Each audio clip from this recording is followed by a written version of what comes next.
Hello everyone, today I want to talk to you about book hauls because I know there has been some discussion recently in the community about whether book hauls are elitist and whether they make people feel bad and feel like they have to buy all of these books that they perhaps don't need or can't really afford and things like that.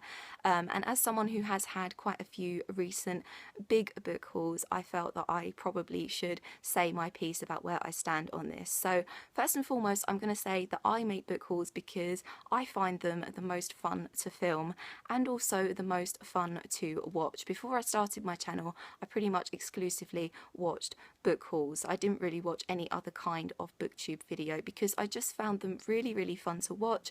I found them really relaxing, I found them really interesting. There was just something about them that I really loved, and I think that tends to be the general consensus here on booktube.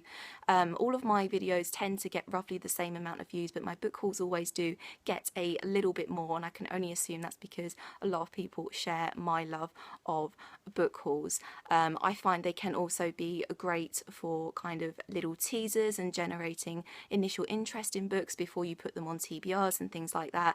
I find them really great for that.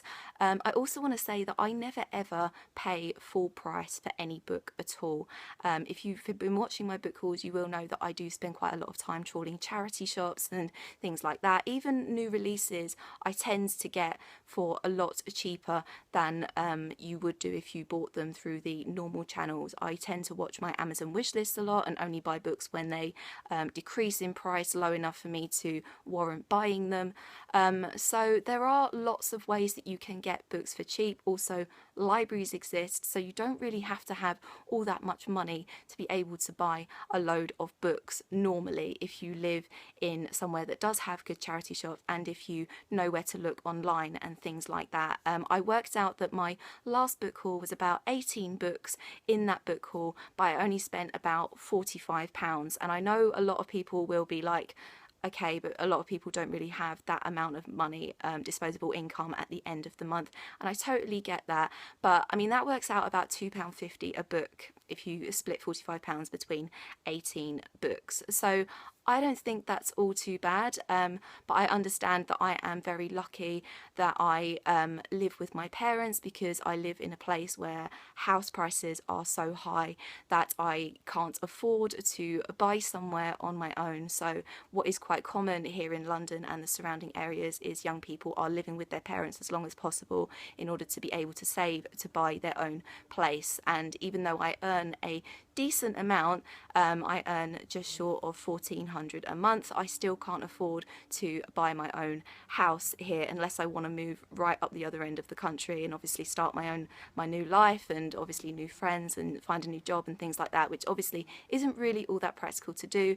The best option for me right now is to live with my parents. I do pay my parents rent, but at a much more reduced rate than I would be if I was living somewhere else, and obviously putting money aside every month for to save for my own place. But at the end of the month, after all that, they are really my only outgoing, so therefore I always have pretty much half my salary to do whatever I want with. And as such a obviously avid bookworm, I tend to buy books with a lot of that. But even still, £45 a month isn't really all that much for me when I think about the amount of books that I get for that amount. And I know there will be people sitting here who don't really have that amount of money, and I totally understand that, but I happen to have that money and that's what I choose to do with it. And I think anyone who wants to judge me for that or put hate on me for any of that, then I think that's probably more their problem than it is my problem. And I'm really lucky that I haven't really had much criticism on any of my videos really, but I know some bigger booktubers do tend to get comments like that. So yeah, but I just wanted to say my piece on book hauls and why I think they are great for the booktube community, and why you shouldn't feel bad if you watch my book hauls and realise that you can't afford to buy all of these books and stuff like that. I don't earn a massive amount, but I earn what I earn, and I pay for books what I pay for them, and I never ever pay full price for them, and I think you guys knew that anyway, but I just wanted to say my piece on it. So that is it for today's video. I hope you have an awesome day. I will leave all of my social media in the description down below, and I will see you very soon for another video. Bye bye.